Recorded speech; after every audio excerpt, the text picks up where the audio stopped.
Good evening बच्चों। JEE mains 2026 का जो पेपर था पहला शिफ्ट का, वो पहला शिफ्ट का पेपर सब लोग बच्चे बोल रहे हैं कि बहुत ज्यादा डिफिकल्ट था, बहुत ज्यादा डिफिकल्ट था। सब जगह ये माहौल हुआ है कि केमिस्ट्री का पेपर डिफिकल्ट था, बट एक्चुअल में मैंने जब क्वेश्चंस देखे ना तो जेईई मेंस का जो पेपर था उसमें केमिस्ट्री जो था वो इतना भी डिफिकल्ट नहीं था।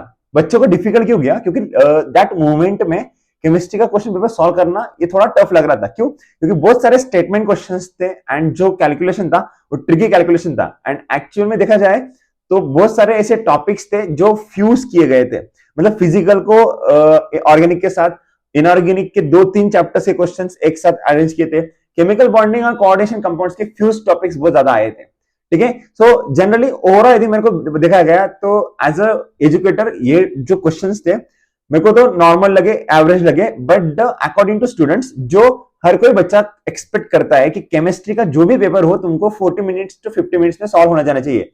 बट इस बार क्या हुआ, बच्चे को हर बार पेपर सॉल्व करने के लिए आई गेस 1 घंटे से ज्यादा लगा होगा। ऑब्वियसली 1 घंटा सवा घंटा लगा होगा। क्यों? क्योंकि उतना ज्यादा लेंदी पेपर था, पेपर लेंदी था, स्टेटमेंट वो थे, कंफ्यूजिंग स्टेटमेंट्स थे, इसलिए बच्चों को लगा कि बहुत ज्यादा डिफिकल्ट था। एंड 2-3 क्वेश्चन ऐसे थे तो एनसीईआरटी के out of the box question थे। ठीक है, मतलब एनसीईआरटी के ही क्वेश्चन थे, बट जिसपे कभी किसी बच्चे ने इतना फोकस किया नहीं था, इतना लाइट डाला नहीं था, ऐसे टॉपिक्स थे।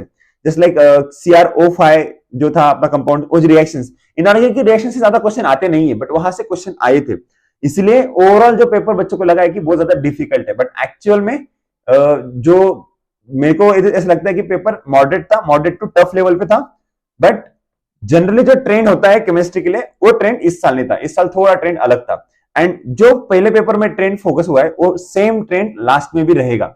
जैसे मैंने कल प्रिडिक्शन भी किया था लास्ट में अपने लाइव सेशन में कि केमिस्ट्री का पेपर डिफिकल्ट आएगा, तो बस वही टफ से लेके डिफिकल्टी था।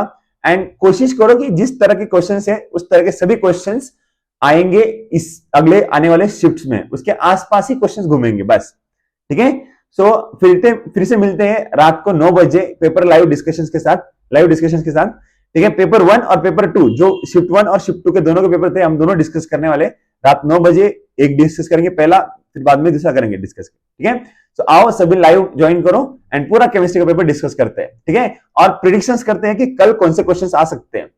जो मैंने कल प्रिडिक्शंस किए थे वो सभी प्रिडिक्शंस करेक्ट आए थे, मैक्सिमम क्वेश्चंस के प्रिडिक्शन भी किए थे वो आए थे। ठीक है, तो टॉप 30 डेज की सीरीज जो थी अपनी 30 डेज 30 टॉपिक्स की सीरीज, उस सीरीज में से बहुत सारे टॉपिक्स पे क्वेश्चंस आए थे। राइट, तो बस इसी पॉइंट के लेके अपन डिस्कस करते हैं रात को 9 बजे। मिलते हैं, तब तक गुड बाय।